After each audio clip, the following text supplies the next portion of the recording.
오늘은 우리 모두에게 매우 중요한 주제, 이렇게 해야 노후 자금 안 뺏긴다라는 주제를 가지고 이야기를 나눠볼까 합니다. 여러분은 한국의 노인 빈곤율이 얼마나 높은지 알고 계신가요? 젊었을 때는 열심히 일하고 돈을 모으면 노후는 편하게 살 수 있을 거라 기대하지만 현실은 그렇게 간단하지 않습니다. 평균 수명은 계속 늘어나는데 사회가 제공하는 복지 혜택은 턱없이 부족한 실정입니다. 결국 여러분의 노후를 책임질 사람은 바로 여러분 자신입니다. 그래서 오늘은 여러분의 소중한 노후 자금을 지킬 수 있는 4가지 방법에 대해 하나씩 알아보려고 합니다. 이 방법들을 미리 알고 대비하신다면 여러분의 노후가 훨씬 더 안정적이고 평화로울 것입니다. 첫 번째로 꼭 기억해야 할 것은 절대 돈을 빌려주지 않는 것입니다. 아무리 가까운 사람이라도, 아무리 친한 친구나 가족이라도 돈을 빌려달라고 한다면 단호하게 거절하세요. 노후 자금은 지켜야만 합니다. 한번 빌려주기 시작하면 그것이 작은 금액이라 하더라도 나중에는 큰 후회를 하게 될 수 있습니다.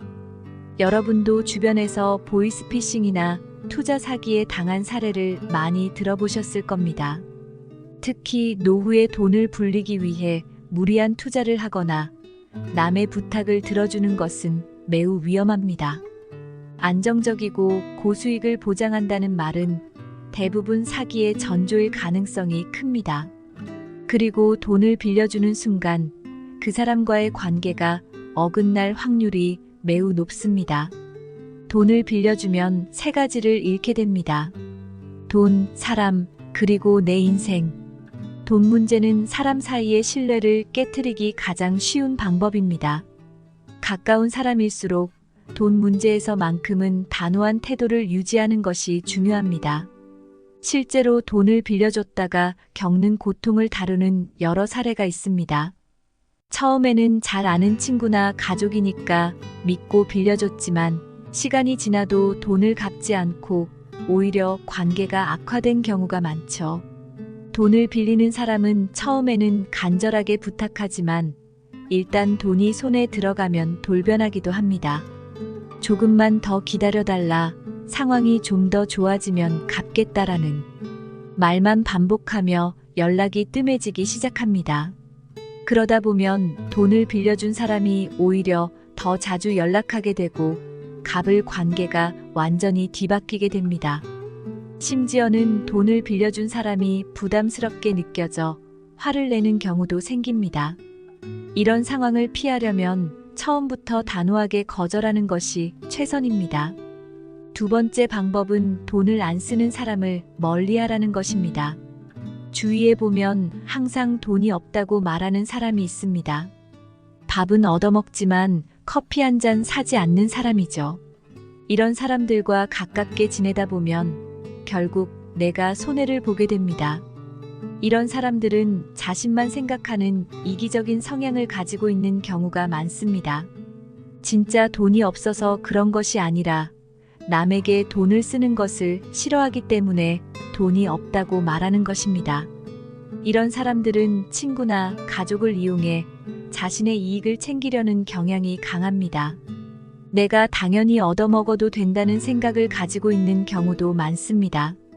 가까운 관계일수록 이러한 사람들과는 적당한 거리를 유지하는 것이 좋습니다. 그렇지 않으면 수십 년 동안 이용당하고 어느 순간 노후 자금이 바닥날 수 있습니다. 여러 해 동안 이런 사람과 관계를 유지하면 내 노후 자금이 자연스레 줄어들 수밖에 없습니다. 점심 한 번, 커피 한 번은 큰 돈이 아니라고 생각할 수 있지만 이런 상황이 반복되면 큰 손실로 이어질 수 있습니다. 특히 노후에는 이런 작은 돈도 소중하기 때문에 이러한 사람들을 멀리하는 것이 중요합니다. 노후에는 자신을 위해 돈을 쓸 줄 아는 사람과 교류하세요. 남에게는 아끼면서 자신에게만 돈을 쓰는 사람은 멀리하는 것이 정신적으로나 물질적으로 이득입니다. 세 번째 방법은 인간관계의 끈을 느슨히 하는 것입니다. 젊었을 때는 사회적 관계를 유지하기 위해 많은 노력을 기울이지만 노후에는 오히려 이러한 관계가 부담이 될 수 있습니다. 특히 자식이나 가까운 친구들과의 관계에서 거리를 두는 것이 중요합니다.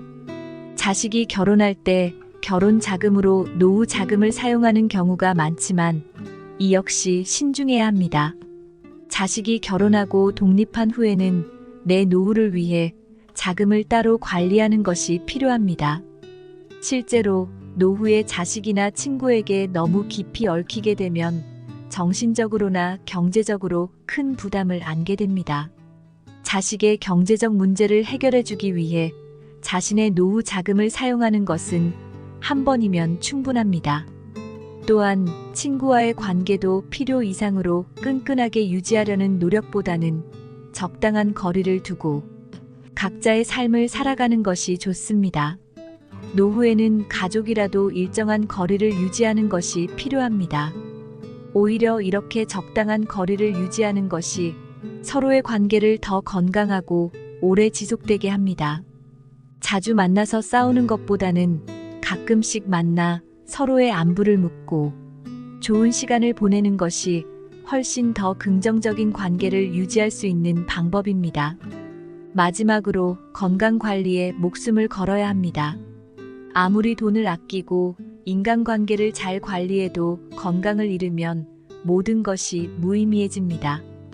의료비는 노후 자금을 가장 크게 위협하는 요소 중 하나입니다. 실제로 많은 사람들이 건강을 잃고 나서야 후회하게 됩니다. 그러니 건강할 때부터 꾸준히 운동하고 자신의 몸과 마음을 잘 관리해야 합니다. 많은 사람들이 마지막 10년 동안 인생에서 가장 많은 의료비를 지출합니다. 우리나라의 평균 수명이 100세에 가까워지고 있지만 중요한 것은 건강 수명입니다. 건강 수명은 병원에 의지하지 않고 스스로의 힘으로 살아갈 수 있는 기간을 의미합니다. 평균 수명은 100세라도 건강 수명이 72세라면 그 이후의 시간은 병원에서 보내게 될 가능성이 큽니다. 결국 모아둔 노후 자금이 의료비로 모두 사라질 수 있습니다. 그래서 건강 관리는 노후 자금을 지키는 데 있어 가장 중요한 요소입니다. 건강을 잃으면 모든 것을 잃는다는 사실을 기억하세요. 지금부터라도 꾸준히 운동하고 올바른 식습관을 유지하며 건강을 지키는 것이 중요합니다. 건강한 몸과 마음이 있어야 비로소 여러분의 노후 자금도 인생도 제대로 지킬 수 있습니다. 혼자서 밥을 먹고 영화도 보고 운동도 하고 여행도 다니며 스스로를 돌보는 연습을 해보세요. 처음에는 낯설고 두려울 수도 있지만 시간이 지나면 그것이 얼마나 큰 행복인지 깨닫게 될 것입니다. 오늘 소개해드린 4가지 방법 잘 기억해 두시기 바랍니다. 노후 자금을 지키는 것은 여러분의 행복을 지키는 것과 같습니다. 오늘 영상이 여러분의 노후 준비에 도움이 되었길 바랍니다. 구독과 좋아요, 그리고 알림 설정은 저희 채널에 큰 힘이 됩니다. 언제나 여러분의 노후를 응원합니다. 시청해주셔서 감사합니다.